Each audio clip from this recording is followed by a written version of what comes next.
This is Dyson. He's my almost 3-year-old Dalmatian, a loyal, energetic companion with a personality as spotted and vibrant as his coat. But before he became a beloved member of our family, Dyson was a tiny 2-month-old pup with wide eyes and wobbly legs, coming home for the very first time.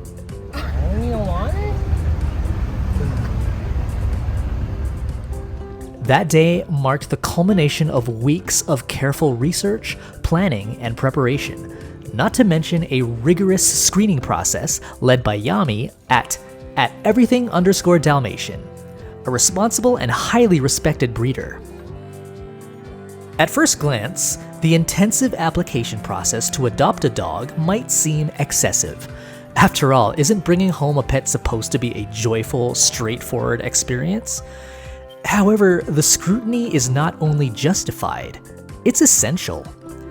The Dalmatian breed has a troubled history, marred by spikes in popularity driven by movies and media, followed by heartbreaking waves of abandonment when unprepared owners found themselves unable to meet the breed's demanding needs. This video essay explores why adopting a Dalmatian, or any breed, requires more than good intentions, and how ethical breeding, responsible ownership, and informed decisions are critical to breaking the cycle of impulsive adoptions and preventable suffering. It all started with this little movie. They're here! The puppies are here! Walt Disney Pictures presents 101 Dalmatians. Your father, Pongo! Let's rewind to 1996. Disney's live-action 101 Dalmatians hit theaters, and suddenly everyone wanted a spotted puppy of their own. Wizard. Who could blame them? Those pixel-perfect pups were irresistibly cute, bouncing across screens in perfectly timed mischief. No mess, no training accidents, and certainly no barking at 3 a.m.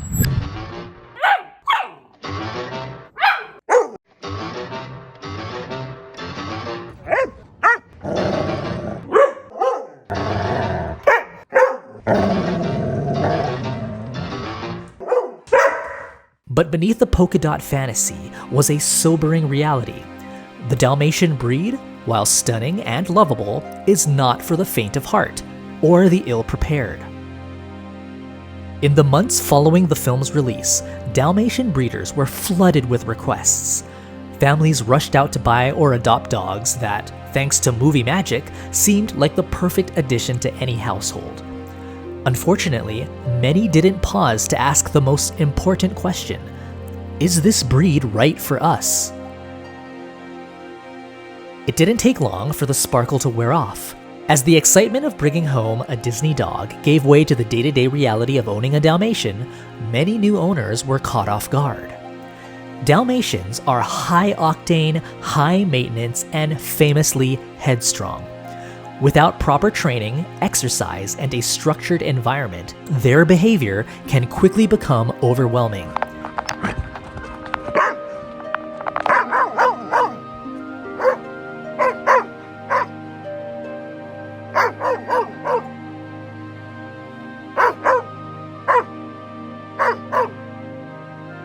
On top of that, they're prone to serious health issues, like congenital deafness and urinary stones, things an impulsive adopter probably never Googled. The result? Shelters across the country saw a sharp uptick in surrendered Dalmatians. In some areas, abandonment rates for the breed doubled, or worse.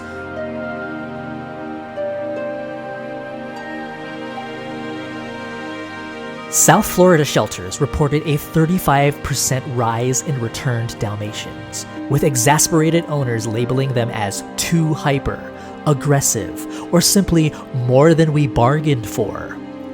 And here's the truly heartbreaking part. Many of these dogs came from irresponsible breeders, cashing in on the trend, leading to pups with even more medical and behavioral challenges. This heartbreaking pattern came to be known as the 101 Dalmatians Syndrome, a term that perfectly captures how fictional portrayals can spark real-world consequences.